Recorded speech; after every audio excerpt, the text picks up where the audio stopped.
जब आसमां की बुलंदियों को छू रही थी रोम की सल्तनत, अफ्रीका के रेगिस्तान से लेकर इंग्लैंड की सरहद तक तमाम इलाका रोम के कब्जे में था। दुनिया की 1/4 अवाम रोम शहंशाहों की हुकूमत तले जिंदा रहती और दम तोड़ती थी। सन 180 की सर्दियों में शहंशाह मार्कस ऑरेलियस की जर्मानिया के बंजारों के साथ चल रही जंग खत्म होने वाली थी। सिर्फ एक और इलाके पर रोम की सेना को फतेह हासिल करनी थी, उसके बाद पूरी सल्तनत में अमन कायम होना था। इन सभी जंगों को जिताने वाला था मैक्सिमस। मैक्सिमस रोम सेना का सेनापति था। राजा मार्कस ऑरेलियस इसे बहुत प्यार करते थे। मैक्सिमस एक बहुत बड़ा तलवारबाज था, जिसके सीना में आते ही सेना में जोश भर जाता था और रोम की हारती हुई सेना भी जीत जाती। मैक्सिमस ने बहुत सारे अपने सिपाही भी राजा मार्कस ऑरेलियस को दिए थे। रोम और रोम के राजा से इतना प्यार करने वाला मैक्सिमस मार्कस ऑरेलियस के बेटे का इतना बड़ा दुश्मन कैसे बन गया, तो जानते हैं इस मूवी की कहानी में। आज की मूवी है ग्लैडिएटर। मूवी शुरू होती है जंग के मैदान से, जहां पर रोम की सेना और बंजारे एक दूसरे के सामने थे। मैक्सिमस सबसे आगे जाता है। मैक्सिमस जंगल में कुछ सिपाहियों के पास पहुंचता है। ये सिपाही बंजारों पर पीछे से हमला करने वाली एक टुकड़ी थी। एक तीर छोड़कर सिग्नल दिया जाता है। इसके बाद रोम की सेना बंजारों पर आग के गोले और तीर बरसाने लगती है, जिससे बंजारों को काफी नुकसान हो रहा था। रोम के पास ज्यादा सेना और ताकतवर हथियार थे। जंग के स्टार्टिंग में ही बंजारों की बहुत सारी सेना मारी जाती है। पूरे जंगल में आग लग चुकी थी।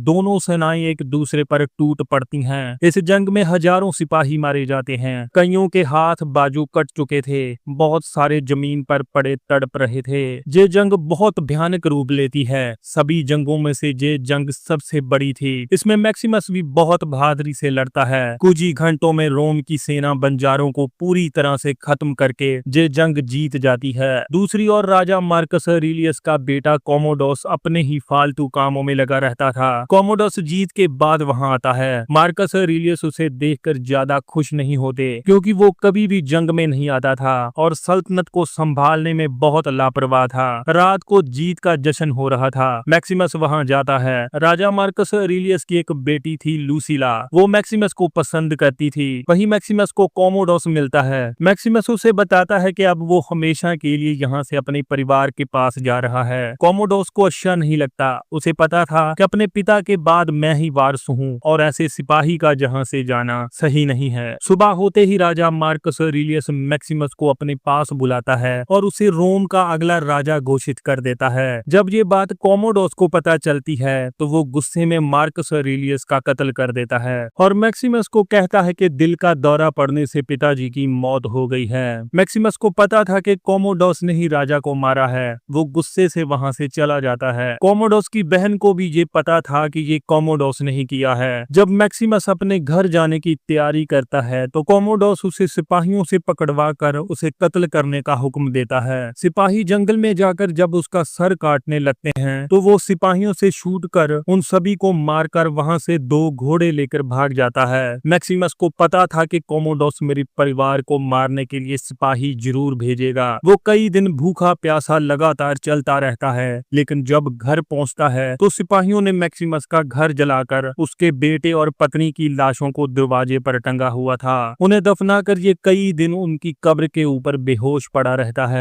उधर जब मैक्सिमस की आंख खुलती है तो एक अफ्रीकी आदमी उसके जख्म पर दवाई लगा रहा था। वो बताता है कि हम गुलाम हैं। इस समय लवारस लोगों को व्यापारी लोग खरीदते थे और उन्हें गुलामों की मंडी में बेचा जाता था। इनका रेट उनके शरीर पर निर्भर होता था। जहां बहुत सारे गुलामों को ले जाया जा रहा था, जिनमें मैक्सिमस भी था, उन्हें एक बहुत बड़ी मंडी में ले जाया जाता है। इन गुलामों का मालिक इन्हें 5000 में किसी दूसरे व्यापारी को दे देता है, जिसका नाम प्रोक्सिमो था, जो बहुत पुराने समय से ये काम करता आ रहा था। वो इन्हें तलवारबाजी का खेल सिखाता है ताकि इनकी ज्यादा से ज्यादा कीमत लग सके। वही इन सब को वो व्यापारी पैसों की खातिर एक बहुत बड़े मुकाबले में उतारता है, जहां इनसे भी बढ़कर गुलाम थे। फाइट शुरू होती है। एक दूसरे पर तलवारें चलती हैं। इन्हें हथकड़ियों से एक दूसरे के साथ बंधा हुआ था। ये एक एक करके सभी को खत्म कर देते हैं, जिससे ऊपर बैठा इनका मालिक और तमाशबीन लोग बहुत खुश हो रहे थे। दूसरी ओर कोमोडोस रोम को अपने तरीके से चला रहा था। वहीं कुछ लोग इसका विरोध भी कर रहे थे। लूसिला भी अपने पिता के कत्ल के कारण कोमोडोस से ज्यादा खुश खुश नहीं थी। जब कोमोडोस अपने मंत्रियों के पास जाता है तो वहाँ एक मंत्री जिसका नाम ग्रेचिस था, वो जब गरीबों के लिए पैसा खर्च करने को बोलता है तो कोमोडोस उसे सबके सामने उसका गला काटने की धमकी दे देता है। अंदर जाकर लूसीला कोमोडोस को समझाती है कि हम अपने मंत्रियों से ऐसे बात नहीं कर सकते, उनके भी अपने कायदे कानून हैं, उन्हें जनता ने चुना है। अगर हम अपने हिसाब से चलेंगे तो अवाम हमारे खिलाफ हो जाएगी। कोमोडोस अवाम को उलझाने का एक नया तरीका ढूंढता है। वो एक बहुत बड़ा स्टेडियम बनवाता है। ऐसा स्टेडियम उस वक्त पूरे रोम में तो क्या पूरी दुनिया में कहीं नहीं था। उस वक्त रोम के लोग मौत का खेल देखने के बहुत शौकीन थे। कोमोडोस अपनी बहन को कहता है कि इस स्टेडियम में दुनिया भर के गुलामों के बहुत बड़े बड़े और खतरनाक खेल होंगे, जिससे अवाम मुझे पसंद करने लगेगी और उन्हें सब में मैं इतना उलझा दूंगा कि वो अपने हक मांगना भूल जाएंगे। रोम में दूर दूर से खतरनाक गुलामों को लाया जा रहा था। कोमोडोस रोम में बहुत बड़ा मौत का खेल दिखाने वाला था, लेकिन ये बात उसके मंत्रियों को अच्छी नहीं लग रही थी।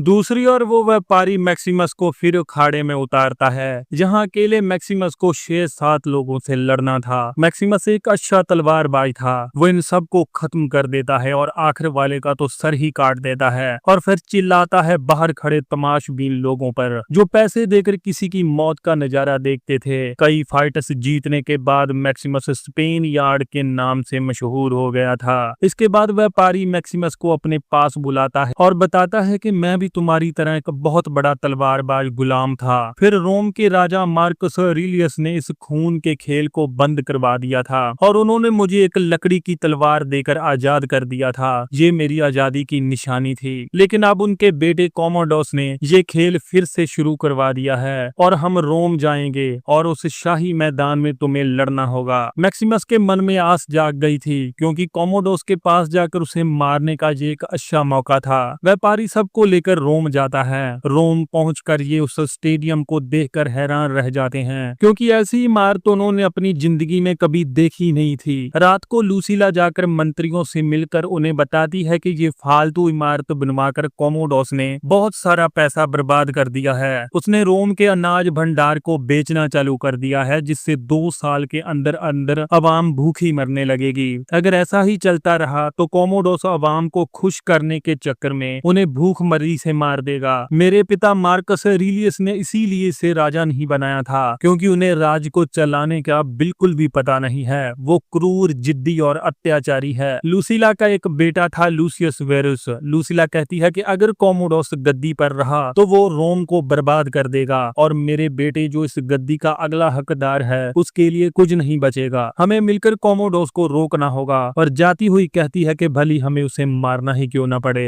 अगले दिन पूरे रोम में चहल पहल थी। लाखों की भीड़ स्टेडियम के अंदर जा रही थी। गुलामों को लड़ने के लिए तैयार किया जा रहा था। आज इस खेल का पहला दिन था। यहाँ पर मशहूर गुलामों को ही एंट्री मिलती थी। मैक्सिमस भी अपनी लड़ाई के कारण काफी मशहूर था, इसलिए उन्हें पहली फाइट में ही एंट्री मिल जाती है। व्यापारी मैक्सिमस के साथ साथ अपने कुछ जाबाज गुलाम मैदान में उतारता है। चारों ओर लोगों का शोर था। वहीं कोमोडोस और लूसीला आकर सामने बैठते हैं। सभी गुलाम उसे सलाम करते हैं, लेकिन मैक्सिमस नहीं करता। मैक्सिमस ने हेलमेट पहना हुआ था, इसलिए कोई उसे पहचान नहीं रहा था। फिर इस खूनी खेल के बारे में सबको बताया जाता है। मैक्सिमस सभी साथियों को मोटिवेट करता है। फिर चारों ओर से रथ घोड़े छोड़े जाते हैं। इन रथों पर ब्लेड लगे हुए थे। रथों पर होने की वजह से उन पर वार नहीं हो रहा था। मैक्सिमस सभी को एक शील्ड बनाने के लिए कहता है। वो रथों से बार बार इस शील्ड को तोड़ने की कोशिश करते हैं, लेकिन मैक्सिमस के साथी एक रथ को गिराकर उन्हें काट डालते हैं। मैक्सिमस उनका एक घोड़ा लेकर दूसरे गुलामों से लड़ने लगता है और मैक्सिमस एक एक करके सारे रथों को गिराकर दूसरे गुलामों को खत्म कर देता है। ये देखकर व्यापारी और कोमोडोस बहुत खुश हो रहे थे और रोम के लोग भी मैक्सिमस की वाह वाह कर रहे थे, क्योंकि लगता था कि मैक्सिमस की टीम से कोई नहीं बचेगा, लेकिन ये सबको खत्म कर देते हैं। फाइट के बाद कोमोडोस टीम के लीडर का नाम पूछता है तो उसे बताते हैं कि वो स्पेन यार्ड के नाम से मशहूर है। मैक्सिमस कोमोडोस को मारने के लिए चुपके से एक भाला उठाता है, लेकिन तब तक कोमोडोस वहां से उठ जाता है। जब कोमोडोस मैदान में गुलामों को मिलने आता है तो मैक्सिमस उसे मारने के लिए एक तीर का नुक्का उठा लेता है, लेकिन वहीं लूसीला का बेटा आ जाता है और कोमोडोस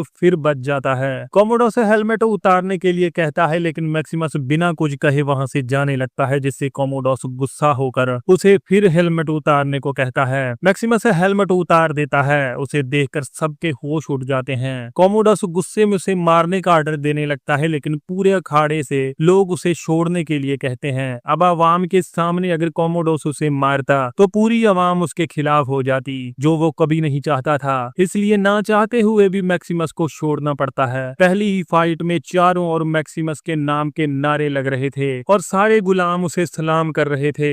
रात को कोमोडोस गुस्से में अपने पिता मार्कस ऑरेलियस की मूर्ति को तलवार से काट देता है। उसी रात लूसीला मैक्सिमस से जाकर मिलती है। मैक्सिमस उसे अपने परिवार के बारे में बताता है। वहाँ लूसीला बताती है कि जब से पिताजी को कोमोडोस ने मारा है तब से मैं उससे बदला लेना चाहती हूँ, लेकिन मैं अकेली कुछ नहीं कर सकती। मेरे साथ मंत्री जरूर है, लेकिन वो भी बेबस हैं। लूसीला मैक्सिमस को तख्ता पलट करवाने के लिए मनाती है। अगले दिन कोमोडोस उनके जवान बच्चों को कत्ल करवा देता है, जिन्हें उसने मैक्सिमस को मारने भेजा था, क्योंकि मैक्सिमस के भाग जाने के बाद उन्होंने डर के कारण कोमोडोस को झूठ बोला था कि हमने मैक्सिमस को मार दिया है। मैदान में खेल चलते रहते हैं। ऐसे ही 2 महीने बीत जाते हैं और कोमोडोस मैक्सिमस को मैदान में ही मारने का प्लान बनाता है, ताकि जनता भी उसके विरुद्ध ना हो। मैक्सिमस की फाइट एक बहुत ताकतवर गुलाम से होती है, लेकिन कोमोडोस मैदान में चीते छुड़वा देता है ताकि मैक्सिमस मारा जाए। बहुत देर तक लगातार एक दूसरे पर तलवारें चलती हैं। कुछ देर बाद वहां एक चीते को खोल दिया जाता है। अब मैक्सिमस के लिए लड़ना मुश्किल हो रहा था। इनमें एक की मौत, दूसरे की आजादी थी। वह भूखे चीते भी इन पर टूट पड़े थे।